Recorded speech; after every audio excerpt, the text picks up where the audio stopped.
قرآن مجید جو ہے نا یہ ایک زندہ کتاب ہے. جس بندے نے قرآن مجید کو جس مقصد کے لیے پڑھانا ہے اس کو وہ چیز حاصل ہوئی ہے. یہ الگ بات ہے کہ ہم قرآن مجید کو وہ رسپیکٹ نہیں دیتے, وہ آنر نہیں دیتے کہ ہماری مشکلات ہیں, پریشانیاں, تو ہم واقعی کسی دن اسپیسیفکلی قرآن کو کھولیں اور واقعی اس نیت سے پڑھیں کہ میں اپنے مسائل کا حل تلاش کرنا چاہتا ہوں. میری بیماریاں ہوں, بہت سے مسائل ہوں, قرآن مجھے کیوں نہیں حل بتا سکتا. ایک پرسنل کنیکشن اللہ سے کیسے فیل ہو کہ مجھے لگے کہ میں نے یہاں سے بات کی ہے اور اللہ نے مجھے ڈائریکٹلی جواب دیے میری اس سچویشن کے بارے میں. صحابہ کو تو پتہ چل جاتا تھا نا کہ اللہ کے رسول بتاتے تھے کہ تمہارے بارے میں اللہ نے یہ آیت نازل کی. ہم وہ کیسے فیل کریں؟ آپ قرآن پڑھ کے دیکھیں, قرآن پڑھ کے دیکھیں, قرآن پڑھ کے دیکھیں.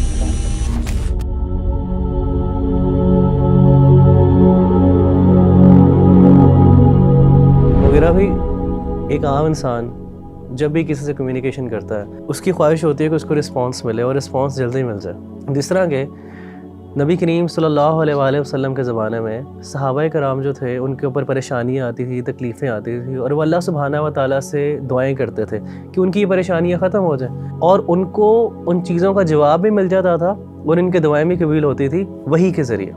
لیکن آج کل کے دور میں جب ایک انسان پریشان ہے, پریشان حال ہے, مشکلات کے اندر ہے, اور وہ اس کی دعائیں بھی کرتا ہے, لیکن کبھی کبھی وہ اس چیز کی کمی فیل کرتا ہے, اس کے اندر ایک کمی کا احساس ہے کہ شاید میری دعا قبول نہیں ہو رہی. تو مغیرہ بھی سوال یہ ہے کہ وہ جو احساس ہے کہ انسان کے اندر وہ احساس اور وہ ایک مطمئن ہو جائے اس چیز سے کہ اللہ نے میری دعا سن لی, اور اللہ سبحانہ و تعالیٰ کی طرف سے اس کو احساس بھی آ گیا ہے کہ اس کی دعا قبول ہو گئی ہے. تو یہ احساس کیسے ایک انسان اپنے اندر پا سکتا ہے؟ دیکھیں ربیع اللہ بھائی, مجھے آپ کے سوال سے ایک واقعہ یاد آ گیا. میں یو اے میں تھا, تو ایک دن میں جمعے کی نماز پڑھنے گیا, تو نماز میں سنتیں ادا کرنے کے بعد میں نے قرآن مجید کو پکڑا اور بیٹھنے لگا, تو اچانک مجھے نا کچھ سسکیوں کی آواز آئی ایک طرف سے.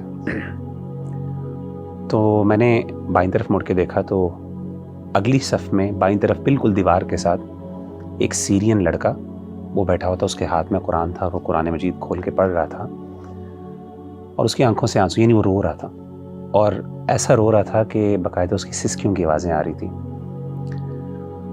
اور آپ کو پتہ ہے کہ شام جو ہے سیریا ایک ٹھنڈا علاقہ ہے, تو وہاں پہ اکثر جو لوگ ہیں ان کی کمپلیکشن وائٹ ہوتی ہے, تو رونے کی وجہ سے نا اس کا چہرہ سرخ ہوا تھا, بالکل ریڈ, اور سسکیاں اتنی اونچی تھیں کہ باقاعدہ آس پاس کے جو لوگ تھے وہ باقاعدہ یعنی وہ نوٹ کر رہے تھے, اور وہ تھوڑا سا بار بار دیکھتے تھے مڑ کے.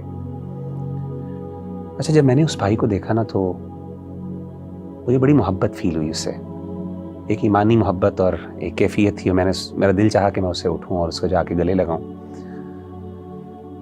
لیکن اس وقت پھر میں رک گیا, اور اس وجہ سے رکا کہ یہ کچھ لمحات ایسے ہوتے ہیں جو انسان کے اپنے اللہ کے درمیان ہوتے ہیں, پرائیویٹ لمحات ہوتے ہیں, اور اس میں انسان کو کسی دوسرے کو نہیں چاہیے کہ وہ اس میں انٹروین کرے.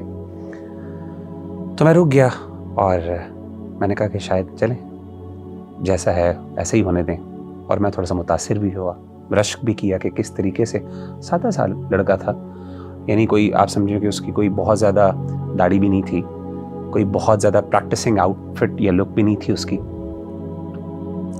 تو اس کے بعد جب میں نے یہ دیکھ لیا اور میں نے کہا چلے میں اپنی قرآن مجید کی تلاوت کرتا ہوں, تو جیسے ہی میں نے قرآن مجید کھولا تو عجیب بات اور بڑے حیران کن بات یہ ہے کہ جو سب سے پہلی آیت میری نظر کے سامنے آئی, حالانکہ میں نے رینڈملی کھولا, کوئی اسپیسیفکلی کسی, سب سے پہلے جو آیت میرے سامنے آئی, سبحان اللہ, میں حیران ہو گیا وہ پڑھ کے. وہ 7 چیپٹر کی پہلی آیت تھی, اور وہ آیت کیا تھی؟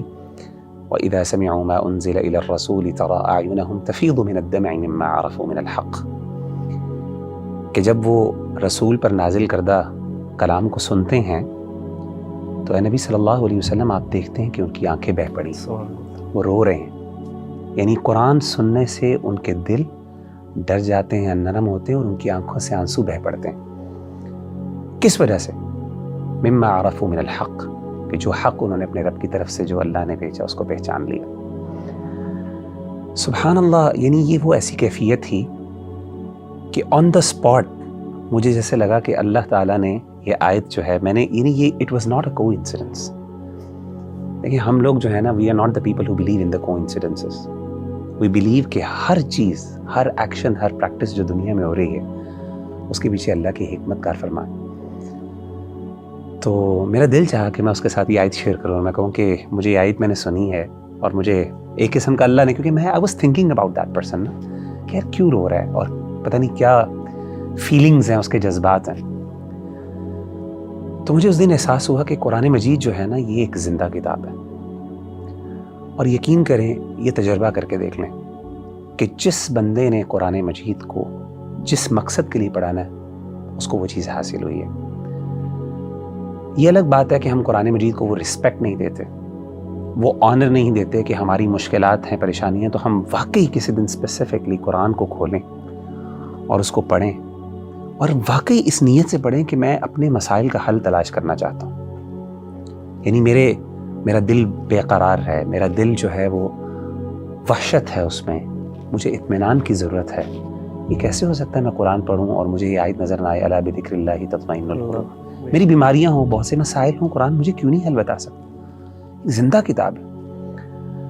اور میں آپ کو بتاؤں کہ جن لوگوں نے یہ تجربات کیے ہیں نا قرآن سے پرسنل، دیکھیں آپ کا سوال بھی یہی ہے نا کہ جنرل تو دین سے ہمیں جوابات مل جاتے ہیں، لیکن ایک پرسنل کنیکشن اللہ سے کیسے فیل ہو، کنیکشن جو فیل ہو کہ مجھے لگے کہ میں نے یہاں سے بات کی ہے اور اللہ نے مجھے ڈائریکٹلی جواب دیے میری اس سچویشن کے بارے میں. صحابہ کو تو پتہ چل جاتا تھا نا کہ اللہ کے رسول بتاتے تھے کہ تمہارے بارے میں اللہ نے یہ آیت نازل کی ہے.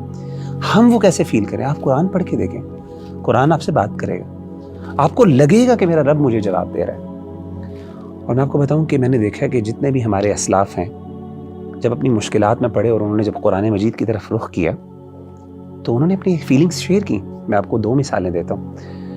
ایک مثال ہے امام ابن تیمیہ رحمہ اللہ کی. جب وہ اپنے آخری دور میں تھے، جیل میں بھیج دیا گیا ان کو، تو کہتے ہیں کہ میں نے پھر میرے پاس اور کچھ نہیں تھا تو میں نے قرآن مجید کی طرف جو ہے وہ رجوع کیا اور میں نے قرآن مجید کو پڑھنا شروع کیا. کہتے ہیں جیسے جیسے میں قرآن مجید پڑھتا جا رہا، مجھے، حالانکہ وہ امام ہے جس نے اپنی پوری زندگی اسلام پہ لگا دی، پوری زندگی اسلام کی خدمت اتنی کی کہ اس کو شیخ الاسلام کا ٹائٹل ملا. تاریخ میں بہت کم لوگ ایسے ہیں جن کو علماء نے شیخ الاسلام کہا ہو، اپنے دور کے لوگ اور بعد کے بڑے بڑے علماء نے شیخ الاسلام کہا ہو، اس میں امام ابن تیمیہ. تو ابن تیمیہ کہتے ہیں کہ مجھے ندامت، ندمت واللہ، یہ ان کے الفاظ ہیں کہ مجھے ندامت ہوئی کہ میں نے اپنی زندگی کا ایک بہت بڑا حصہ جو ہے وہ ضائع کر دیا اور میں قرآن مجید نہیں پڑھ سکا. اسی طریقے سے شیخ ابو اسحاق الحوینی بہت بڑے عالم دین ہیں، اس ٹائم محدث ہیں.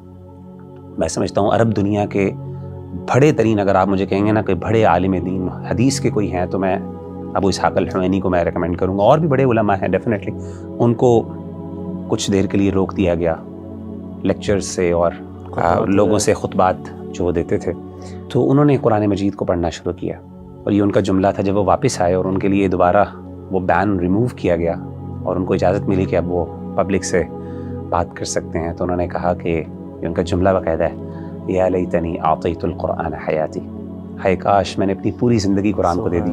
اور کہتے ہیں کہ میں نے اپنی اس جو وقت میں نا قرآن پڑھا اور مجھے احساس ہوا کہ میں نے کتنا بڑا، حالانکہ پوری زندگی حدیث کی خدمت، حدیث کوئی چھوٹی چیز ہے سبحان اللہ، لیکن جو قرآن ہے نا وہ پرسنل کنیکشن بندے کو تب، اور میں بتاؤں یہ کنیکشن بندے کو خاص طور پہ تب فیل ہوتا ہے جب بندہ مشکل میں ہوتا ہے، جب بندے کو ضرورت ہوتی ہے.